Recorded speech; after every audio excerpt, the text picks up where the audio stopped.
ಜಾಸ್ತಿ ಮಾಡಿರಲಿಲ್ಲ, ಸಾರಿಗೆ ಸಂಸ್ಥೆಗಳು ಉಳಿಬೇಕಲ್ಲ ಅನ್ನುವಂಥ ಸಮರ್ಥನೆ ಕೊಡ್ತಿದ್ದಾರೆ. ನಾನು ಈಗಿನ ಈ ಬೆಳವಣಿಗೆಗಳಿದೆಯಲ್ಲ, ಇದೇನು ಯಾರಿಗೂ ಏನು ಅಚ್ಚರಿ ತರ್ತಕ್ಕಂಥ ವಿಷಯ ಅಲ್ಲ ನನ್ನ ಅಭಿಪ್ರಾಯದಲ್ಲಿ. ಬಹುಶಃ ಸಾರ್ವಜನಿಕರು ಸಹ ಇದನ್ನೊಂದು 2-3 ದಿವಸದಲ್ಲಿ ಮರೀತಾರೆ, ಒಂದು 2 ದಿವಸ ಆಕ್ರೋಶ ವ್ಯಕ್ತಪಡಿಸ್ತಾರೆ ಅಷ್ಟೇ. ಒಂದು 2 ದಿನ 3 ದಿನ ಇದಕ್ಕೆ ಅಡ್ಜಸ್ಟ್ ಆಗ್ತಾರೆ. ಏಕೆಂದರೆ ಹಿಂದಿನ ಹಲವಾರು ಸಂದರ್ಭದಲ್ಲಿ ನೋಡಿದ್ದೀವಿ. ಈಗ ಇದೇ ಸರ್ಕಾರ ಡೀಸೆಲ್ ಪೆಟ್ರೋಲ್ ಮೇಲೆ 3-3.5 ರೂಪಾಯಿ ಸೆಸ್ಸನ್ನು ಹಾಕಿದ್ರು. ಏನು ಪ್ರತಿಭಟನೆ ಮಾಡಿದ್ರ? ಅದಕ್ಕೆ ಅಡ್ಜಸ್ಟ್ ಆದರು. ಸ್ಟ್ಯಾಂಪ್ ಡ್ಯೂಟಿ, ಗೈಡ್ಲೈನ್ಸ್ ವ್ಯಾಲ್ಯೂ, ಇನ್ನು ಮದ್ಯದ ದರ, ಈಗಲೇ ಹೇಳ್ತಾ ಇದ್ದಾರೆ ನೀರಿನ ದರವು ಬಹುಶಃ 1000 ಲೀಟ್ರಿಗೆ 50 ರೂಪಾಯಿನ ಖರ್ಚಾಯ್ತಿದೆ. ಕಾರಣ ಕೊಟ್ಟವರಲ್ಲ ನಿನ್ನೆ ಮೊನ್ನೆ ಎಲ್ಲ ನಿಮಗೆಲ್ಲ ಡೀಟೇಲು. ನೀರಿನ ದರದ್ದು ಏನಾಗುತ್ತೆ, ಹಾಲಿನ ದರ ಏನಾಗ್ಬೋದು, ಇದಕ್ಕೆಲ್ಲ ನೀವು ಹೊಸ ವರ್ಷದಲ್ಲಿ ನಾಡಿನ ಜನತೆ ತಯಾರಾಗಿ ಅಂತಕ್ಕಂಥದ್ದನ್ನು ಸರ್ಕಾರ ಈಗಾಗಲೇ ಸಂದೇಶ ಕೊಡ್ತಾ ಇದ್ದಾರೆ. ಇಲ್ಲಿ ನಾನು ಸದ್ಯಕ್ಕೆ ಇದು ಯಾವುದಕ್ಕೂ ಟೀಕೆ ಮಾಡಲ್ಲ. ಟೀಕೆ ಮಾಡಿ ಏನು ಮಾಡೋದು? ಕೇಳಕ್ಕೆ ಯಾರಿಗೆ ಹೇಳ್ತಿ? ರಾಜ್ಯದಲ್ಲಂತೂ ಸರ್ಕಾರ ಅಂತೂ ಇಲ್ಲ ಅಲ್ವಾ? ಸರ್ಕಾರ ಇದೆ ಅಂತ ನಿಮ್ಗೇನಾದ್ರು ಅನಿಸುತ್ತಾ? ಸ್ವೇಚ್ಛಾಚಾರವಾಗಿ ನಡೀತಾ ಇದೆ. ಹೇಳೋರು ಕೇಳೋರು ಯಾರೂ ಇಲ್ಲ. ಜನಗಳ ಕಷ್ಟ ಸುಖ ಯಾರು ಕೇಳ್ತಾರೆ? ಇವರು ಅದ್ರ ಅವಶ್ಯಕತೆನೂ ಇಲ್ವಲ್ಲ. ಇಲ್ಲಿ ಕೇಂದ್ರ ಜಾಸ್ತಿ ಮಾಡಿದಾಗ ಬೊಬ್ಬೆ ಹೊಡಿತಾರೆ ಕೇಂದ್ರ ಸರ್ಕಾರ. ನಾನು ನೋಡಿ, ಅವಶ್ಯಕತೆ ಅನಿವಾರ್ಯ ಇದ್ದಾಗ ಬೇರೆ, ಅನಿವಾರ್ಯ ಪರಿಸ್ಥಿತಿಗಳಿದ್ದಾಗ ಹಿಂದಿನ ಹಲವಾರು ಸರ್ಕಾರಗಳಲ್ಲಿ ಬೆಲೆ ಏರಿಕೆ ಮಾಡೋದು, ಕಡಿಮೆ ಮಾಡತಕ್ಕಂಥದ್ದು ನಡೀತಕ್ಕಂಥದ್ದು ಸರ್ಕಾರದ ಒಂದು ಖರ್ಚು ವೆಚ್ಚಗಳಿಗೆ ಮಾಡಲೇಬೇಕಾಗ್ತದೆ, ಮಾಡ್ತಾರೆ. ಆದರೆ ಇವ್ರ ಮೇಲೆ ಎಳ್ಕೊಂಡಿರ್ತಕ್ಕಂಥದ್ದು ಇವತ್ತು KEB ಏನಾಗುತ್ತೆ ನೋಡೋಣ, ಪವರ್ ಸೆಕ್ಟರ್ನಲ್ಲಿ ಮುಂದೆ ಏನಾಗುತ್ತೆ ನೋಡೋಣಂತೆ. ಯುವಕರ ಉದ್ಯೋಗ ಎಂತೂ ಇವನಿದೆ, ಅದೆಷ್ಟು ಜನಕ್ಕೆ ಮಾಡಿಕೊಡ್ತಾವ್ರೀಗ ದುಡ್ಡು? ಇವರು ಖರ್ಚು ಮಾಡ್ತಾ ಇರ್ತಕ್ಕಂಥ ಸ್ವೇಚ್ಛಾಚಾರದ ಜಾಹೀರಾತುಗಳಿರಲಿ, ಹಣ ಇವತ್ತು ಸಾರ್ವಜನಿಕರಿಗೂ ಕಟ್ತಕ್ಕಂಥ ತೆರಿಗೆ ಹಣ ಯಾವ ರೀತಿ ಇವತ್ತು ದುರ್ಬಳಕೆ ಮಾಡ್ಕೊಂಡು ಕೂತಿದ್ದಾರೆ. ಇದೆಲ್ಲ ಜನ ತಿಳುವಳಿಕೆ ಮೂಡದಿದ್ರೆ ಯಾರೇನು ಮಾಡೋಕ್ಕಾಗತ್ತೆ? ಒಂದ್ ಕಡೆ ಕೊಟ್ಟು ಇನ್ನೊಂದು ಕಡೆ ಕಿತ್ಕೊಳ್ತಾ ಇದ್ದಾರೆ ಅಂತ ಹೇಳಿ ಅದು ಸಂಶಯನೇ ಇಲ್ಲ. ಇದು ಸರ್ಕಾರ ಬಂದ ದಿವಸದಿಂದಲೇ ನಡೀತಾ ಇರೋದಲ್ವೇ ಇದು? ನಾನು ಭಾಳ ವಿಷಯಗಳನ್ನ ಮಾತಾಡೋದಿದೆ. ಸ್ವಲ್ಪ ಇನ್ನೂ 1 ವಾರ 10 ದಿವಸ ಕಳೀಲಿ, ಸಂಕ್ರಾಂತಿ ಆಗಲಿ, ನಂತರ ನಾನು ನಿಮಗೆಲ್ಲ ರಾಜ್ಯದಲ್ಲಿ ನಡೀತಿರ್ತಕ್ಕಂಥ ಈ ಆಡಳಿತ ಎಲ್ಲಾದರೂ ಒಂದು ಕಾನೂನು ವ್ಯವಸ್ಥೆಗಳೇನಾಗಿದೆ, ಎಲ್ಲಿಗೆ ಬಂದಿದ್ದೀರಿ ಕಾನೂನು ವ್ಯವಸ್ಥೆನಲ್ಲಿ? ಇವೆಂಥವೋ ಈಗ ಚಿನ್ನ ಬೆಳ್ಳಿದ ಬೇರೆ ನಡೀತಾ ಇದೆ. ಇದಂಥವೋ ನಿಖಿಲ್ ಕುಮಾರಸ್ವಾಮಿ, ಅನಿತಾ ಕುಮಾರಸ್ವಾಮಿನೂ ಪರಿಚಯ ಅಂತ ಹೇಳಿ ಅದೇನೋ ನೆನ್ನೆ ಮೊನ್ನೆಯಿಂದ ಹೊಡಿತಾ ಇದ್ದೀರಿ ಟಿವಿಗಳಲ್ಲಿ. ಯಾವಾಗ ನಿಖಿಲ್ ಕುಮಾರಸ್ವಾಮಿನ, ಅನಿತಾ ಕುಮಾರಸ್ವಾಮಿನ ಭೇಟಿ ಮಾಡಿದ್ರು ಅವರು? ಈ ಸರ್ಕಾರದಲ್ಲಿ ಎಷ್ಟರ ಮಟ್ಟಿಗೆ ತನಿಖೆಗಳು ನಡೀತಾ ಇದ್ದಾವೆ ಅನ್ನೋದು ನಾನು ಆಮೇಲೆ ಟಿವಿಗಳಲ್ಲಿ ಬಂದಿದ್ದು ನೋಡಿ ನಾನು ಮಾಹಿತಿ ತರಿಸ್ಕೊಂಡೆ, ಏನಿದೆ ಬ್ಯಾಕ್ಗ್ರೌಂಡು ಅಂತ. ಈಗ ಅವ್ರು ಯಾರು ಕಂಪ್ಲೇಂಟ್ ಕೊಟ್ಟಿರೋದು, ಯಾವ ಇಸ್ವಿನಲ್ಲಿ ಇದು ನಡೆದಿರ್ತಕ್ಕಂಥ ಘಟನೆ, ಅವ್ರ ವ್ಯವಹಾರಗಳು 2016ರಲ್ಲಿ ಇದೆಂಥದ್ದು 50 ಲಕ್ಷ 55 ಲಕ್ಷ 100 ಗ್ರಾಮ್ ಚಿನ್ನ ಅಂತ ಏನೋ ತೋರಿಸ್ತಾ ಇದ್ದೀರಲ್ಲ, ಆಗ ನಡೆದಿರೋ ಘಟನೆ ಅಂತೆ 2016. ಈಗ ತರಿಸಿದ್ದೀನಿ,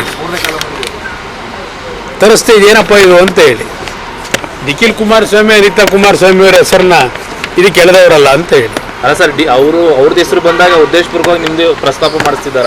ಇದು ಈ ಸರ್ಕಾರ ಇದೆಯಲ್ಲ, ಯಾರನ್ನೇ ಯಾವಾಗ ಏನು ಬೇಕಾದರೂ ಮಾಡ್ತಾರೆ. ಈ ಸರ್ಕಾರದಲ್ಲಿ ಈ ಒಂದು ಅಧಿಕಾರಿ ವರ್ಗವನ್ನು ಸಹ ನಾನು ಎಲ್ಲ ಅಧಿಕಾರಿಗಳ ಮೇಲೆ ಹೇಳಲ್ಲ, ಯಾವ ಮಟ್ಟಿಗೆ ತೆಗೆದುಕೊಂಡು ಹೋಗಿದ್ದಾರೆ. ಇದು 2016 ಪ್ರಕರಣ. ಈ ಕಂಪ್ಲೇಂಟ್ ಕೊಟ್ಟವ್ರೆ.